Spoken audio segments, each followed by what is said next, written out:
In this video, we'll show you how to save the model we drew in SolidWorks as an STL file and make it ready for 3D printing. Let's get started. Click File, Save As, File, type STL, click on the options, STL resolution settings in SolidWorks. Now let's talk about the resolution settings. This part controls how smooth your model will look when it's 3D printed. There are three main settings here: coarse, fine, and custom. If the model's surfaces are simple and straight, for example, a box, the coarse setting is sufficient. However, if the model has a curved, detailed, or ornamented surface, you should select either fine or custom. When you switch to custom, you'll see two settings: angle tolerance and value tolerance. These two settings define how many triangles will make up your 3D surface. A smaller angle tolerance will make the model's parts appear smoother. A smaller value tolerance will increase the triangle density, resulting in greater detail.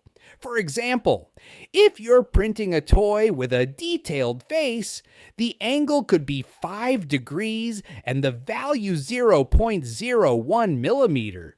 For a medium detailed print, such as a vase-shaped lamp, the angle could be 10 degrees and the value 0.05 millimeters.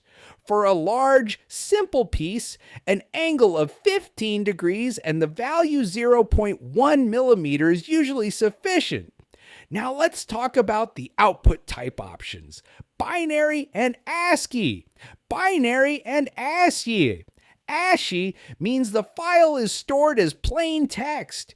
If you open it with Notepad, you'll see rows and rows of numbers and coordinates. But the file becomes very large. Binary, on the other hand, saves the same information in a compact numerical form. It looks like random symbols if you open it, but it's much smaller, faster to load, and easier to transfer to slicer software. So, for 3D printing or sharing models online, binary format is always the smarter choice. Next, let's check the unit section. SolidWorks lets you export using millimeters, centimeters, or inches. If you designed your model in millimeters, you must select millimeters, here as well. Click OK and save.